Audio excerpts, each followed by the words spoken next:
po tayong lahat. Sabi mo sa katabi mo, buti na lang tayo magkatabi. Amen. Okay. Alam niyo po, napaka-bless niyo talaga kapag ka nasa church po kayo pag Sunday. Dahil hindi naman lahat nakakapag-church. Yung iba may trabaho, yung iba may sakit, yung iba walang maiwan sa anak, at yung iba mayroong mga dahilan na talagang hindi sila pwedeng makaalis ng bahay dahil nagbabantay, baka manakaw yung bahay. Pero iba naman, kung minsan, dati nakakatawa, no? Nakakaalis ka kasi may nagbabantay ng bahay ng aso. Ngayon, di ka na makaalis kasi walang maiwan dun sa aso na magbabantay. May mga dati, di ba kapag bakasyon? Ba't di makasama sa bakasyon? Kasi po yung aso walang magbabantay. So, si aso, dati ang tawag sa kanya si Bantay. Ngayon yung amo na si Bantay. But every time that you are here in church, huwag kayong makondem pag wala kayo. Tandaan niyo po ito. You know, whenever you are not in church, alam niyo dati kasi, ako yung tipo ng pastor na talagang ikinukumpara ko na yung church, yung araw ng linggo, yun lang yung araw na pwede mong sambahin ng Panginoon. Na para bang dapat, bawal umabsent sa church, uunahin mo pa ba yung trabaho kaysa sa church, yung mga ganon-ganon. Pero na-realize ko, wala pong special day kay Lord. Every day ay para kay Lord. Wala kaya huwag kayong makakaramdam, for example, na may okasyon kayo, may trabaho kayo, tapos wala kayo sa church, okay lang po yun. Ang hindi okay, yung wala naman kayong trabaho, wala naman kayong sakit, wala naman kayong dahilan para hindi mag-church, tapos di kayo nag-church, palagay ko hindi okay yun. Kasi yung kaluluwa natin kumakain din po yan. Parang katawan. You know, kumakain yung kaluluwa, kaya sabi ng Matthew 4:4, man shall not live by bread alone. Hindi lang sa tinapay nabubuhay ang tao, kundi sa bawat salita ng Diyos na namumutawi sa kanyang bibig. Amen? Masaya ba kayo ngayong araw na to? Ako, dapat lang. Alam niyo kung bakit? Kasi pag-uusapan po natin yung tungkol sa mga emotions na yan. Yung mga nararamdaman natin. Verified ito, Totoo po ito. Medically speaking, tinignan ko, chinek ko, and even doctor are telling you this. Na yung mga negative emotions, nagiging cause ng mga sakit. Yung negative emotions. Alam niyo, pag lagi kayong nagagalit, ang naaapektuhan sa katawan nyo, liver. So sa mga magagalitin, pa-check up nyo na yung atay nyo. Ang magiging sakit mo palagi, high blood pressure, migraine, chest pain. Tsaka yung atay mo hihina. Ang atay ang nagiging naglalabas ng mga, o nagsasala ng mga dumi sa katawan. So pag magagalitin ka, nagiging problema yan. Pag lagi ka namang natatakot, meron kang fear. Alam niyo kung ano atakehing organ? Kidney.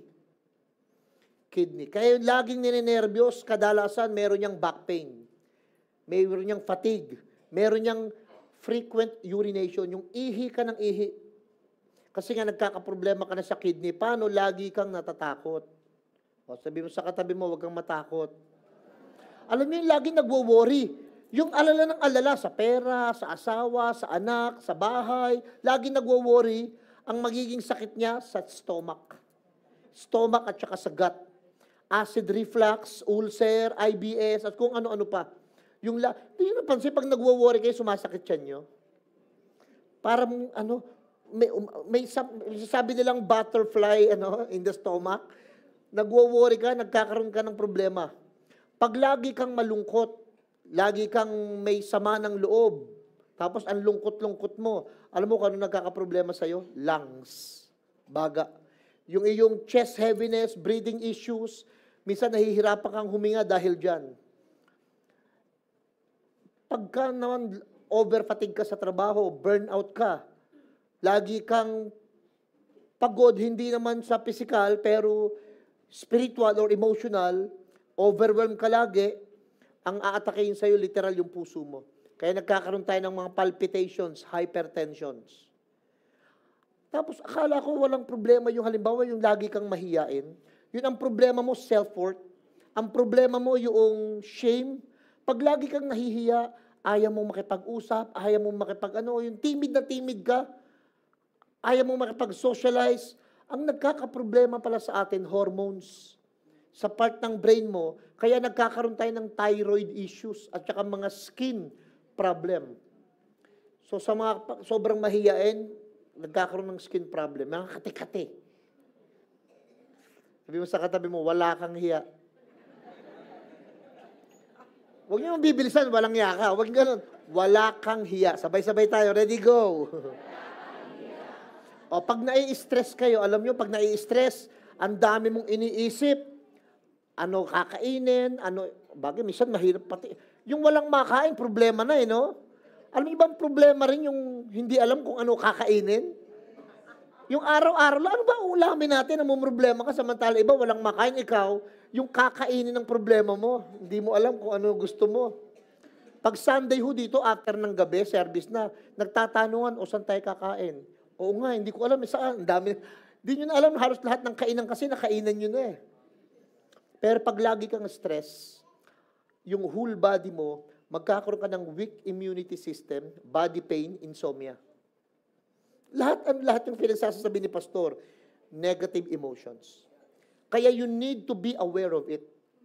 So yung topic natin, be aware of negative emotions. Akala nyo Akala nyo nagagalit ka lang, nagwo-worry ka lang, naiinis ka lang, tinatamad ka lang, nalulungkot ka lang, di mo alam, what the heart refuses to feel, the body begins to show.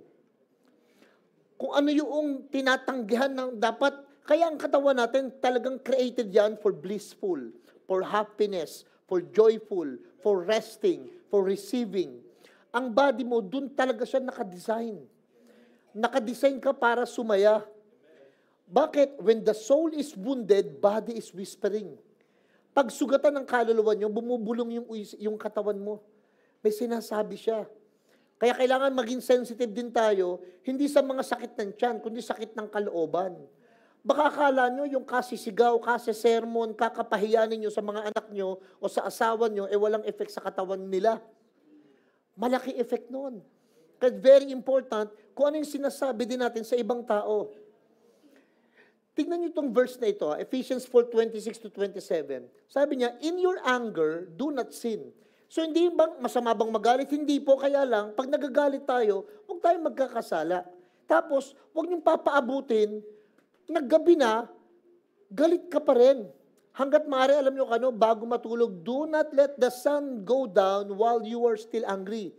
Kapag alam niyo, gabi nang gawin niyo, naiinis ka pa rin sa asawa mo, sa anak mo, sa kapitbahay mo, sa boss niyo, o kung sino man, pagdating sa gabi, sabihin mo na sa sarili mo, sa Panginoon, i-let go mo na. Ay, sige na po, okay na ako, Lord. Hindi kinabukasan, galit ka pa rin. Kaya hindi kayo nagtataka, minsan umagang-umaga, mainit ulo mo, kasi meron kang baon kagabi. Hindi siopaw.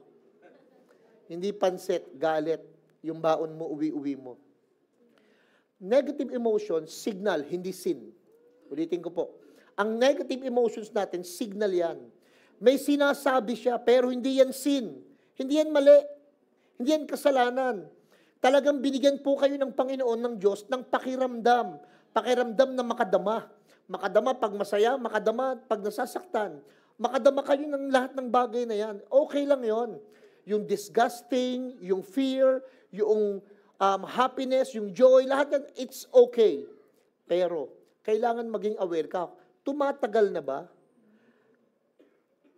Nakaka-apekto na ba hindi lang sa kalusugan mo, pati sa ibang tao? Ano na-affect nito? Kaya alam nyo, hanggang ngayon, paulit-ulit kong sinasabi itong verse na ito Because this verse showing that there's something is happening in your heart. 4:23 ng Proverbs. Above all else, guard your heart.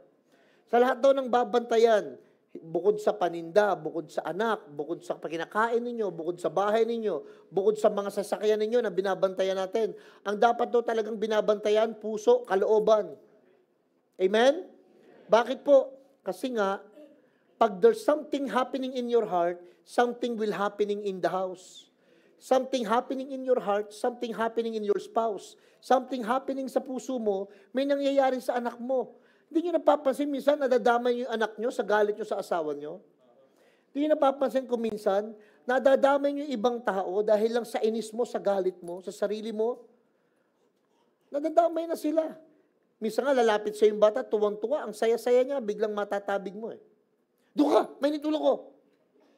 Tataka yung anak mo kung ba't nagkaganon. Samantalang kanina, ang saya-saya mo, dumating lang yung kumari mo, naniningil. Nagkaganyan ka na.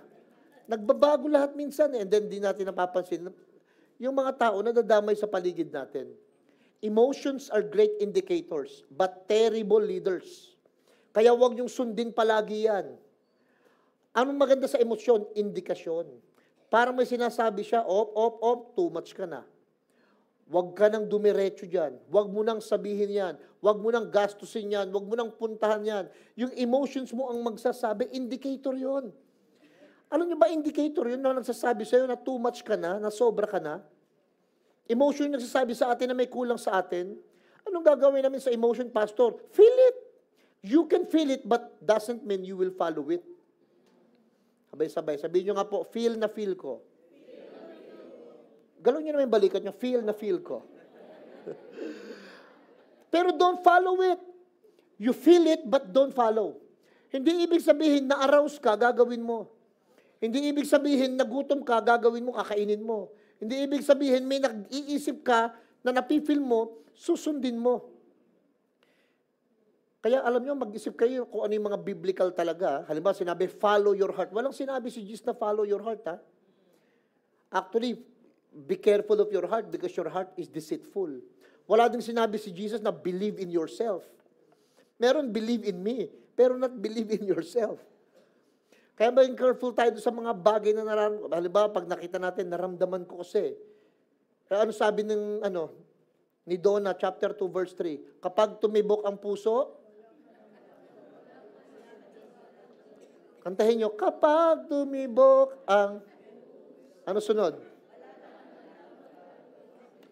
Ganito nga po kayong dalawa, ganito nga kayong lahat. Come on, sabay ganon. Kapag tumibok ang puso, wala ka na raw magagawa kundi sundin ito. Hindi yung totoo. Hindi kaya alam nyo, maraming na-jaundice ng maaga dahil sa ganyan. Tumibok ang puso, bumuka ang palda. Hindi pwedeng gano'n. Hindi pwede kapag tumibok ang puso, wala ka na raw magagawa kundi sundin ito. Wag.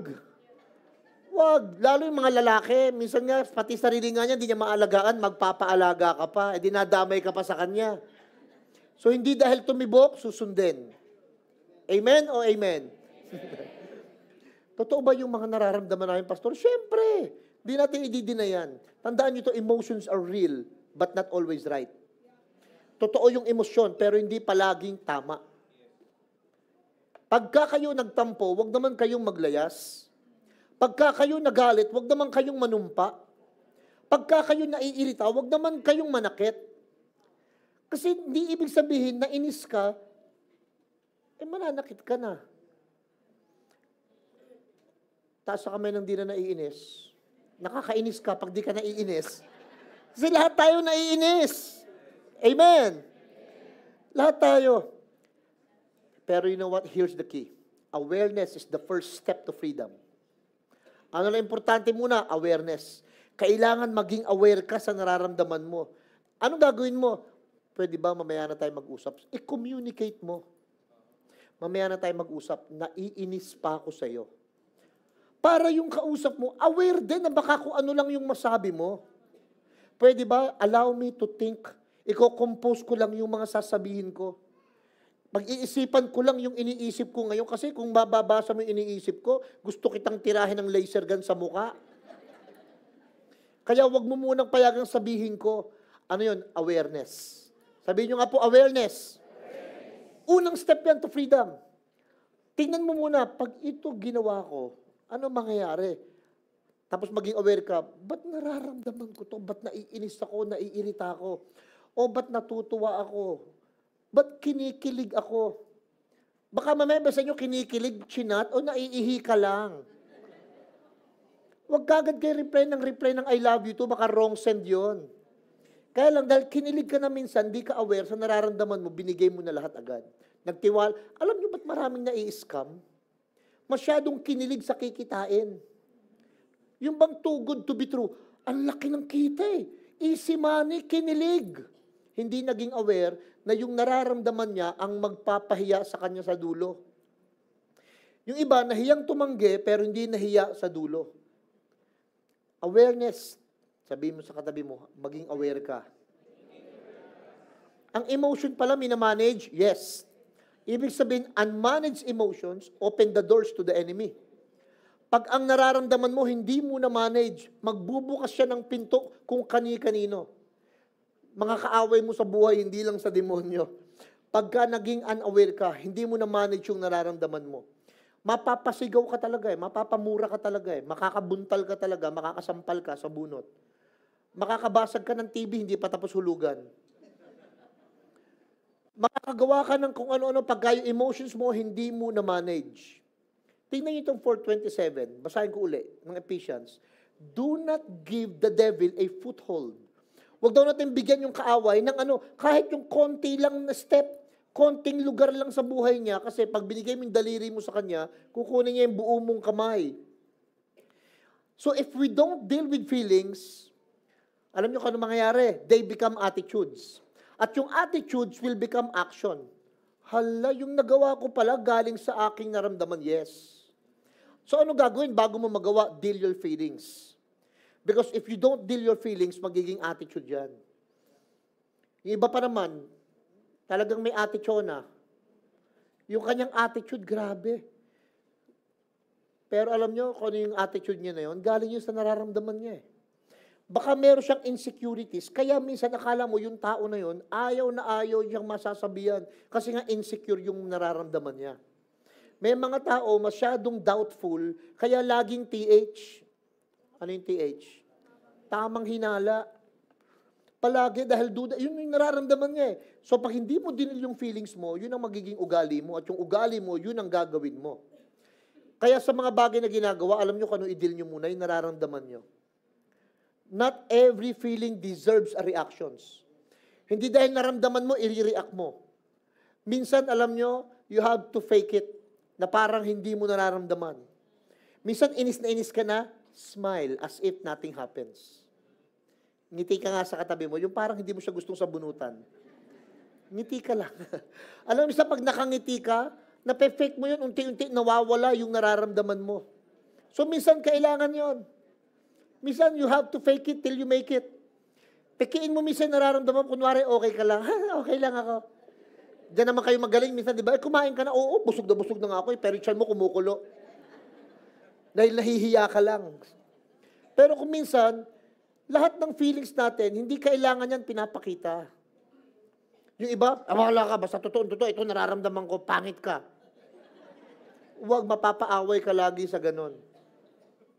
Huwag. Minsan ang mga feelings natin hindi dapat sinasabi agad. Anong gagawin? Master your emotions. Kasi pag hindi, your emotion will master over you. Pag hindi mo pinangalagaan yung nararamdaman mo, alam nyo kung ano gagawin? Yan ang palaging magtutulak sa'yo, dito tayo pupunta. Yung mga pakiramdam po ninyo, parang mga kabayo yan na kailangan itali. Kasi pag yan, hindi, kakalag ka rin kanyan sa bangin. Yung mga nararamdaman natin. Kaya huwag kayong masungit. Huwag kayong mataray. Huwag kayong brusko. Huwag tayong mayabang. Huwag tayong sigaw ng sigaw. Huwag tayong nananakit. Huwag galing lahat saan? Doon sa ating emotions. Na pwede mo namang huwag mo nang ipakita. Alam niyo yung, ang ganda na ng simula mo, pero dahil sa pinakitang galit mo, sinira nito yung favor mo. A moment of anger can destroy a years of favor. Tagal mo na sa trabaho. No, tagal mo na. Biglang suddenly, may nakaaway ka. Lumabas yung galit mo ng sobra. Nasapak mo yung supervisor mo. Baka magre-retire ka na lang. May kilala ako, malapit na siyang mag-retire. Ngayon maraming ino-offer sa kanya. Pero ang galing naman niya kasi, sinasabi ng puso niya, magre-retire na ako, kaya kailangan ingatan ko ito. Kasi ang tagal kong inainan to binuno itong taon na ito Ilang taon kong binuno yun, tapos dahil sa mga konting pera, konting sutsot, konting emosyon, bumigay ako, sayang yung years of building. Sayang yung years of building. Diyan ko nakita maraming leader ang bumagsak. Why? They never thought of years of building that can be destroyed overnight. Pwedeng masira overnight. Sa totoo lang, si Lord ho, pag tinanong niyo siya kung tungkol sa nararamdaman ninyo, naku, sobra siyang sobra siyang attached sa inyo. Why? Because God cares our emotional health. He cares about your emotional health. Yung health ng emosyon natin, pinangangalagaan ni Lord yan. Ayaw niya na magwalwal tayo. Ayaw niya na magkalat tayo talaga dahil lang naramdaman natin ang isang bagay. Tingnan niyo itong Psalm 34 verse 18. Sabi niya, the Lord is close, kanino daw? To the brokenhearted. Kaya pag brokenhearted kayo, pwede ba huwag kayo magsasalitang pinabayaan kayo ng Diyos, walang nagmamahal sa akin? Because that's not true. The Lord is so close to those who are brokenhearted. Pag nasasaktan ka, di ka makatulog sa gabi, nahihirapan ka, na-stress ka na, napapagod ka na, nalilito na isip mo, the Lord is very close to you. Tinignan ko yung word na close in Hebrew. Alam nyo gano'n ka-close? Katulad nung paglikha ni Adan ng God kay Adan, gano'n ka-close? Yung mukha ni God, ganyan, no, sa harap mo. Gano'n ka-close. Sa Hebrew, ng word na intimate na close, tapat kayong ganyan. Kung katabi mo yung asawa mo, sige nga, ganun nga kayong dalawa. Ganun ka-close. Ganun ka-close sa inyo si God. Pero guess what? Old Testament yung Hebrew na yon. Pero alam nyo kung anong totoong meaning yan sa Greek, sa New Testament? Hindi na ganun ka-close, nasa loob mo na. Ganun ka-close sa inyo si God. Na nasa loob nyo na. Amen? Kaya ramdam ni Lord yung broken-hearted. Ramdam ni Lord yung galit mo minsan, yung inis mo, yung lamlam mo, yung pagod ka na, hinang-hina ka na ramdam ni Lord yan. Why? Because God made you with emotion, but not to be ruled by them. Talagang create ni Lord yan, lagyan kita ng emosyon. Para kapag sumasakay ka ng Ferris wheel, nalulula ka pa rin. Hindi kayo parang si Mr. B na sumakay sa roller coaster. Wala kang emosyon. Oh, umihikab pa. Kailangan may mga lula ka rin nararamdaman yung antada, mabagsak. Kailangan sumisigaw ka pa rin.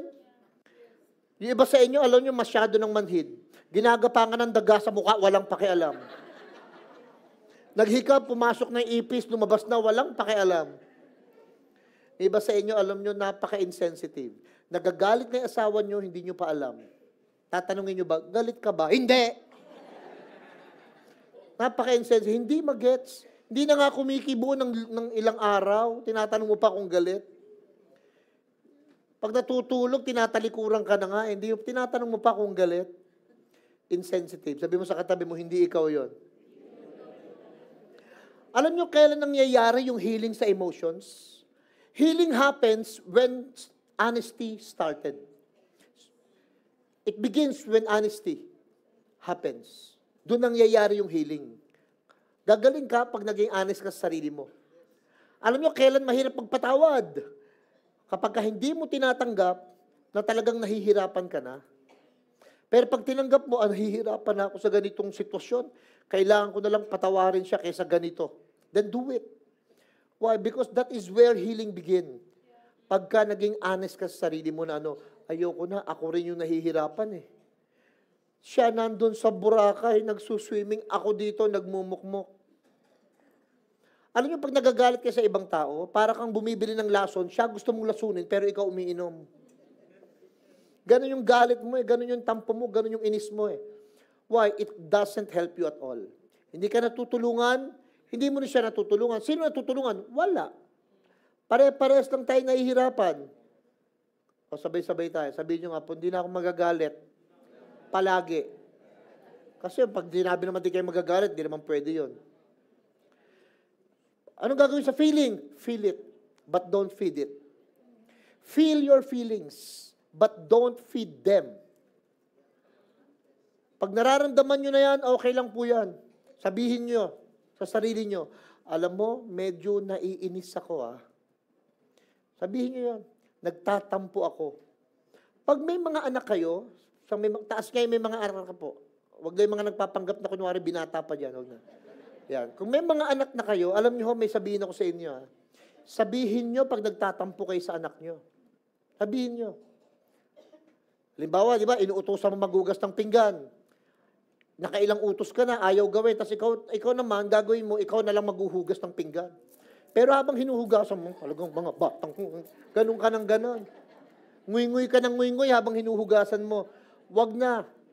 Ang gawin mo, pangatawaran mo, wag mong hugasan. Pero sabi mo sa anak mo, alam mo, nakakatampo ka na. Yung mga kabataan naman, dapat maging balance kayo. Hindi kasi pwede ang sipag-sipag nyo sa church, ang galing-galing nyo dito, pero pagdating sa bahay, hindi ka makapaghugas ng pinggan. Hindi ka makapaglinis doon sa bahay. Kailangan balance din. Hindi pwedeng sa church lang magaling. Amen. Hindi lahat ng laging palusot. Kung minsan nga, alam niyo mga kabataan, laging kinakatwiran, nasa church po kami, pero nando sa inuman. Tapos sasabihin ng nanay, yan ba tinuturo ng pastor nyo? Nadamay pa ako. Kadalasan. Pero madalas hindi po nilalagay kasi sa balance. May tanong ako sa inyo. Binabago ba ng Diyos yung ugali nyo? Ulitin ko. Sagot nyo, pagka yes, yes. Pag no, no. Binabago ba ng Diyos yung mga ugali ninyo? No! Hindi o. Kasi kung binabago ng Diyos yung mga ugali nyo, di ang lahat ngayon ang babait ninyo. Baka kinuha na kayo ni Lord. Kasi ang babait nyo, hindi po. Ano ginagawa sa ugali natin? Tinatanggap. Ang ginagawa ni Lord, hinihil niya yung heart mo, pero hindi niya binabago. God will never fix your behavior. Pero He heals your heart. Alam niyo kung ano ginawa sa atin ng Panginoon? Hindi naman talaga tayo binago. Ang ginawa sa atin, tinanggap tayo. Kasi kung totoong binago ka na, may mga kilala nga akong pastor, lalong mga bumait. May kilala akong pastor, alam niyo, mga ang babait. Sa picture, walang kibo eh. Sa picture lang. Pero hindi naman talaga binago eh. Kaya alam niyo ginawa sa atin, hindi tayo perfect. Lahat tayo may kalokohan. Sabi mo sa katabi mo, ikaw lalo. Lahat tayo meron. Pero alam niyo kung anong maganda? Tinanggap tayo kung sino tayo. Tanggap tayo ng Diyos yung nakaraan natin. Tanggap ng Diyos yung kasalukuyan natin. Tanggap ng Diyos yung kinabukasan natin.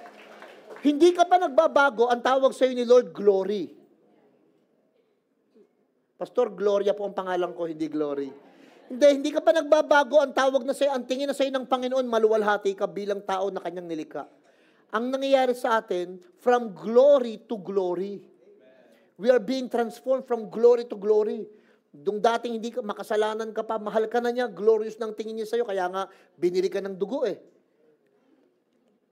Nagsimula kang tumino, pinipilit mong mag-ayos, kaya from glory to glory. Pero yung gagawin ni Lord na baguhin ka, unfair yun. Kasi pag may pumunta ng mga impyerno, bakit di binago ng Diyos yun? Ilang tao lang binago. So, ibig sabihin, ang ginawa sa inyo ni Lord, tinanggap. Sabi mo sa katabi mo, buti na lang, tinanggap ka sa akin, hindi eh. Di ba minsan totoo yun? Ako minsan di ko matatanggap yung tao pero ang Diyos kayang tanggapin eh. Ako alam ko, hindi ako tanggap ng iba eh, pero ako alam ko, tanggap ako ng Diyos. Ganon din po kayo. Ganon din po kayo. Tanggap kayo ng Diyos. Amen. Common negative emotion na dapat bantayan natin. Kasi ang dami kung iisa-isain ko. So yung mga common negative na dapat bantayan natin. Una po, anger. Ayan. Kaya huwag naman kayo magpapatawag na angge.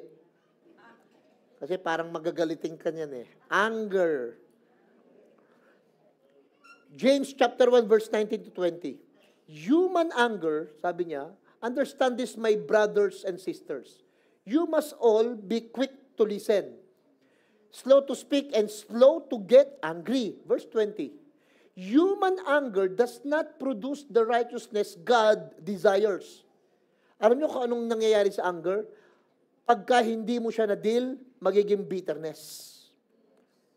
Dati galit lang eh, susunod na puot. Tapos nung puot, hinanakit. Kaya ang bagsak mo, PGH. Puot, galit, hinanakit. Mga hospital ka talaga.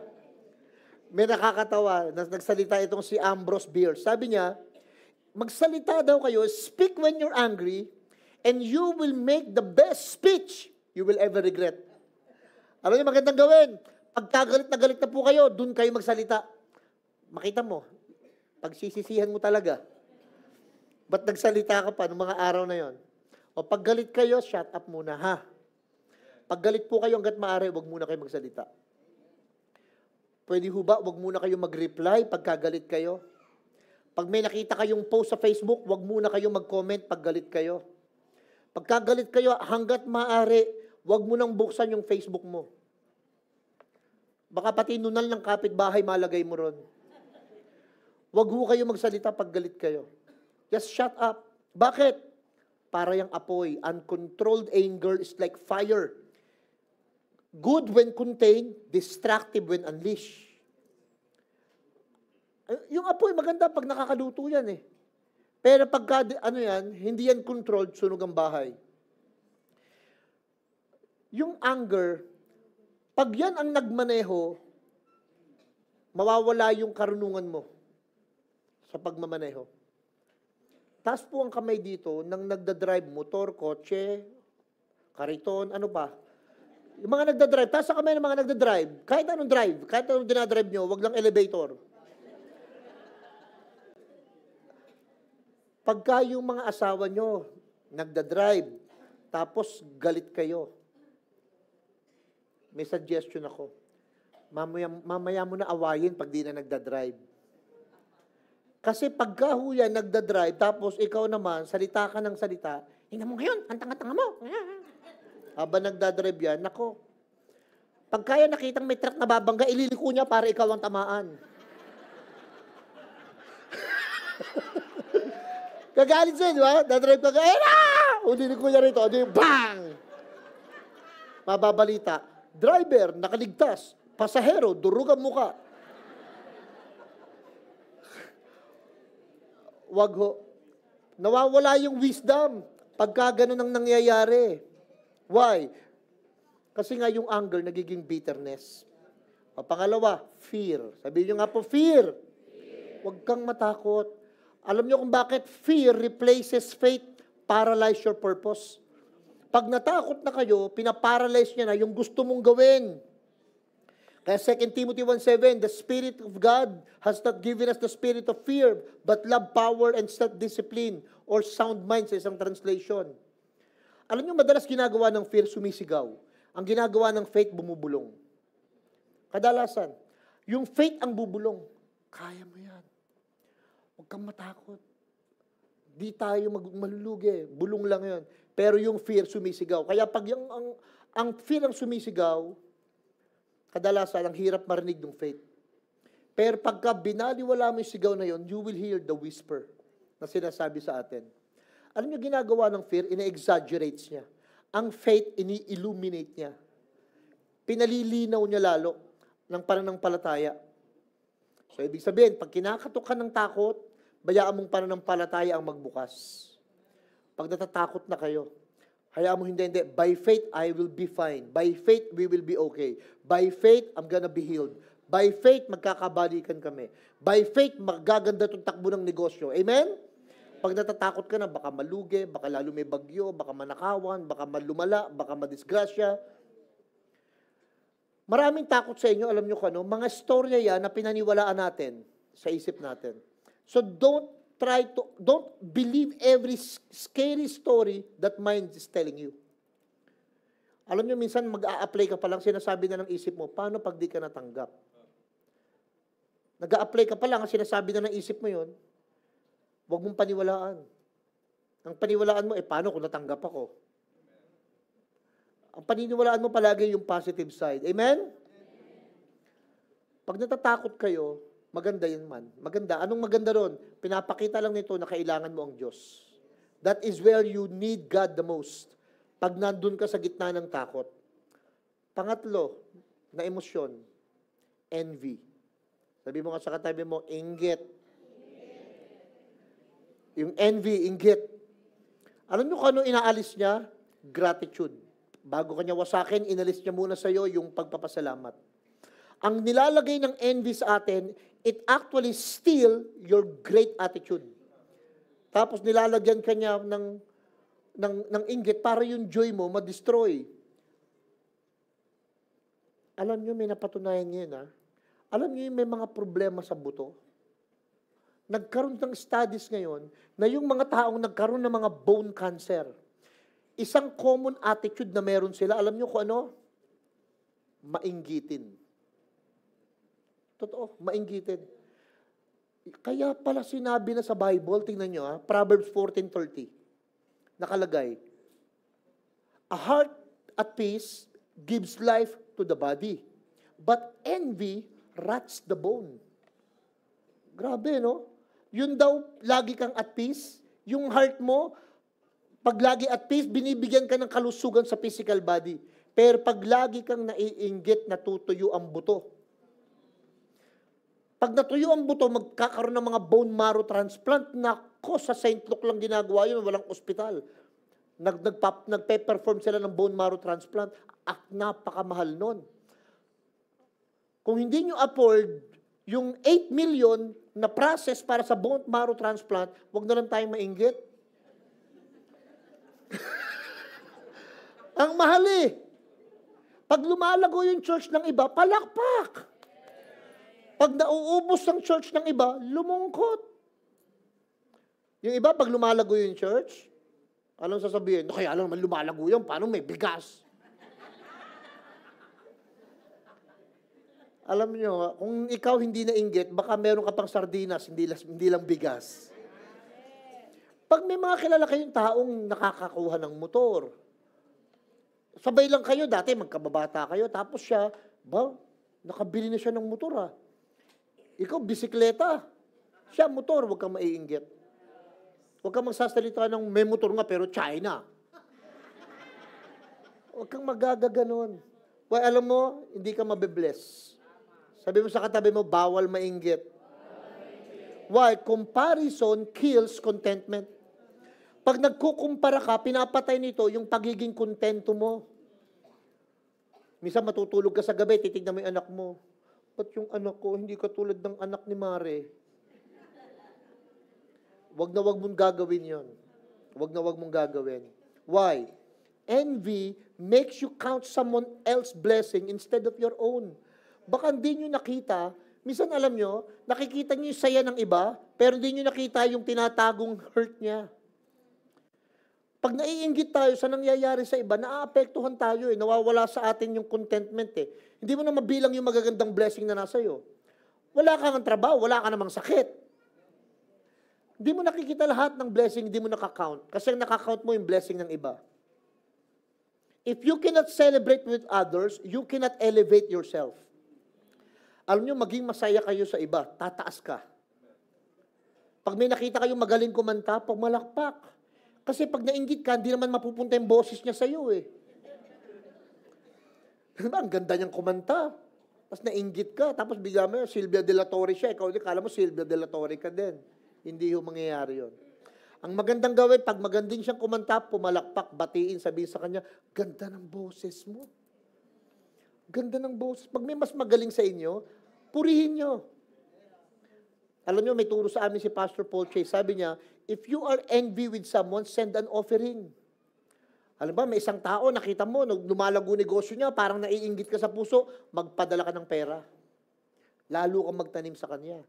Nakita mo, ikaw, medyo nangungulelat ka, siya ang nauunahan ka na, magpadala ka ng seed, mag-offering ka sa kanya.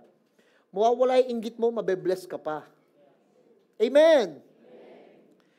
Yung envy kasi, gusto mo makuha yung harvest, pero hindi ka naman nagtatanim. Di ba ganon?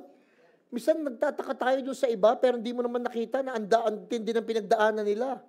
Tataka ka, ba't siya nakabili ng ganito? Ba't meron siyang ganyan? Ba't meron siyang ganito? Hindi mo naman alam, hindi naman naging shortcut yon. Baka hindi mo alam ang tindi ng pinagdaanan niya before, lahat ng hirap, sakripisyo, pagtitiis. Tapos nung umaangat na, gusto mo makuha yung inangat niya. Hindi ka naman nakita mong bumaba, nakasama niya.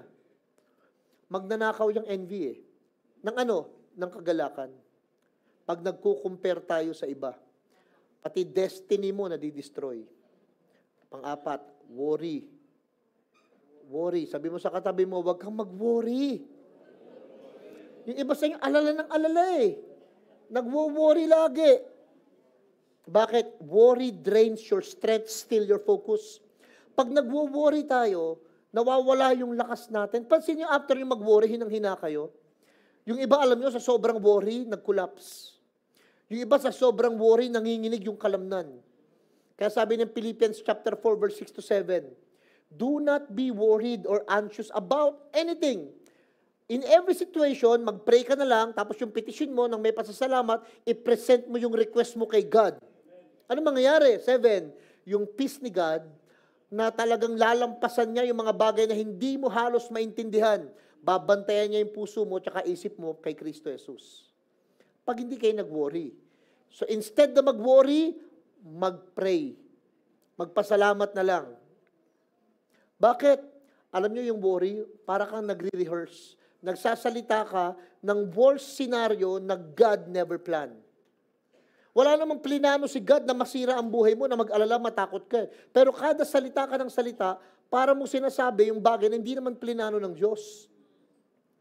Nakakita na po ba kayo ng tumba-tumba? Na bangko? Yung rocking chair?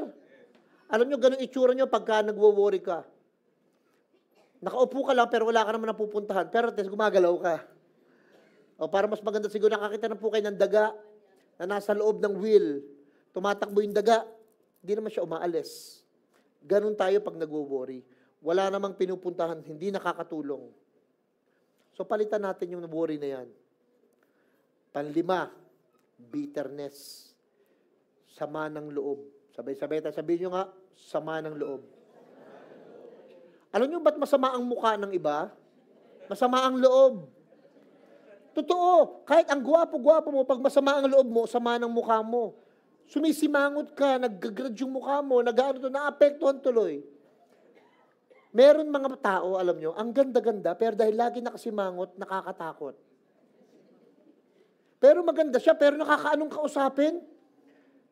Yung nakaka-intimidate, nagtutulakan kayo, ikaw na kumausap, ikaw na. Maganda naman siya, pero nakakailang yung mukha niya eh. Lagi nakasumalmal eh. O, sabi mo sa katabi mo, smile naman dyan. Ang gagawin kasi ng bitterness, it poisons your heart and your relationship. Lalasunin niya yung puso mo, pati relationships. Grabe yung sama ng loob na yan. 12:15 ng Hebreo, the roots of bitterness defiles many. So sabi niya, see to it that no one falls short of the grace of God. No bitterness or root grows up to cause trouble and defile many. Yun daw sama ng loob, marami kayong idadamay.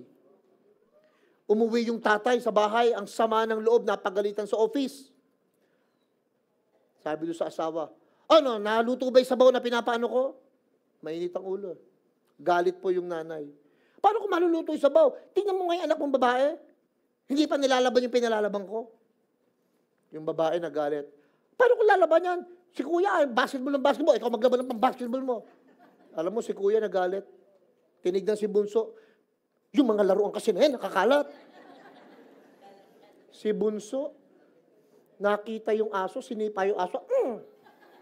Yung aso, kinagat yung pusa. Alam mo ginawa ng pusa? Wala na makita. Yung kurtinang nginat-ngat. Pag mainit ang ulo nyo, may suggestion ako. Pag uwi nyo ng bahay, dumiretso kayo sa kurtina, ngat-ngatin nyo. Para wala nang nadadamay. O, sabi mo sa katabi mo, wag mo akong idamay. May kurtina naman eh. Dumirekta ka sa kurtina pagka mainit ang ulo mo. Bakit po? Kasi nga, it affects many. It defiles many. It causes trouble to many. Pag mainit ang ulo, daming nadadamay eh. Nakakapanakit ka. Ayaw mong magbigay ng pera. Yung ba sa inyo, nangako na, sige, bibigyan kita ng pagsweldo ko. Eh, masama ang loob mo. Nay, sabi mo, bibigyan mo. Anong bibigyan? Hindi. Sumama na ang loob niya, hindi sa pera, dahil sa pangako mo. And so many things causing trouble. Pastor, paano natin i-handle yon? How to handle negative emotions? Number 1, identify it.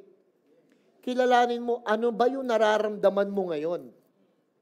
Ano yung nararamdaman nyo ngayon? I-identify nyo yan. Be honest about what you feel. Hindi na natin babasahin yung verse. Pero kung gusto nyo, Psalm 139, verse 23 to 24 yun, bababasa. But be honest about what you feel. Why? You cannot heal from what you are hiding.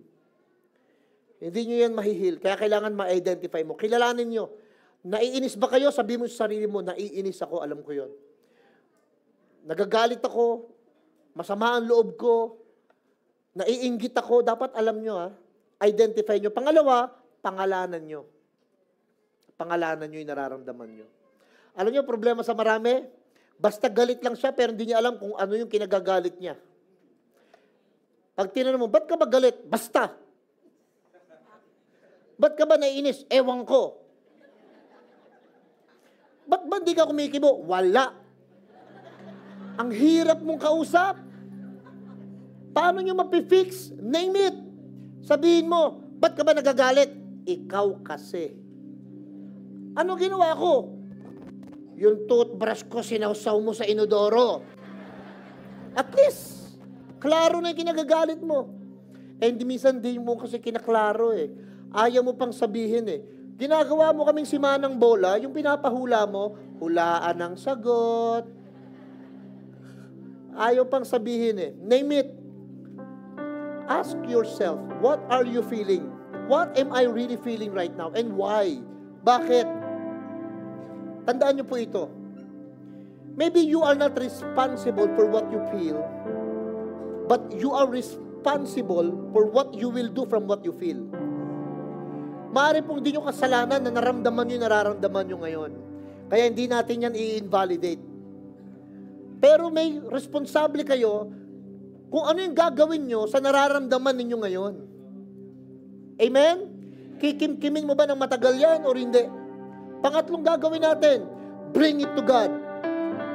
After you identify na pangalanan nyo, bring it to God.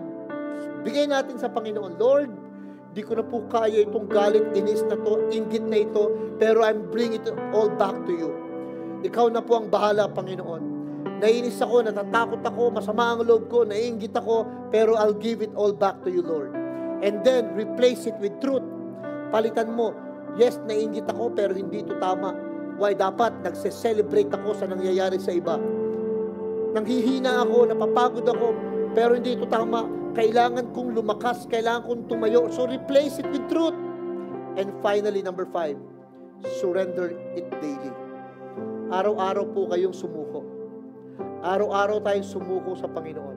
At sabihin natin, Lord, I surrender. I surrender. Amen? Mga kabataan, you are not your emotions. Hindi kayo yung emosyon ninyo. Meron kayong emosyon, pero huwag kayong sumunod dahil naramdaman nyo lang. Mga nanay at tatay, kung may naramdaman po kayong inis, galit, pagkapagod, sama ng loob, or inggit, maaaring hindi nyo po kasalanan, ba't naramdaman nyo yan, tao lang kayo, katulad ko. Pero pagkahuyan ay pinatagal pa ninyo sa mga puso ninyo at isip. At meron ng mga taong nasasaktan kahit nasasaktan ka, pero dapat ikaw lang yung nasasaktan, pero dahil ayaw mo pang alisin agad, mas marami nang natutrouble, nasasaktan, nabibigatan. Why don't we surrender it to God? Yung iba ko ano-ano pa ginagawang pamamaraan, hindi masama, pero kailangan pa ba ng psychiatrist, psychologist, deliverance, at kung ano-ano pang mga sessions para lang mawala yung sama ng loob sa tatay, sa nanay? Kailangan pa bang umati ng mga conferences para sabihin, sinusuko ko na yung sama ng loob ko sa nanay ko, sa tatay ko, sa tiyuhin ko, sa tiyahin ko, sa kapitbahay?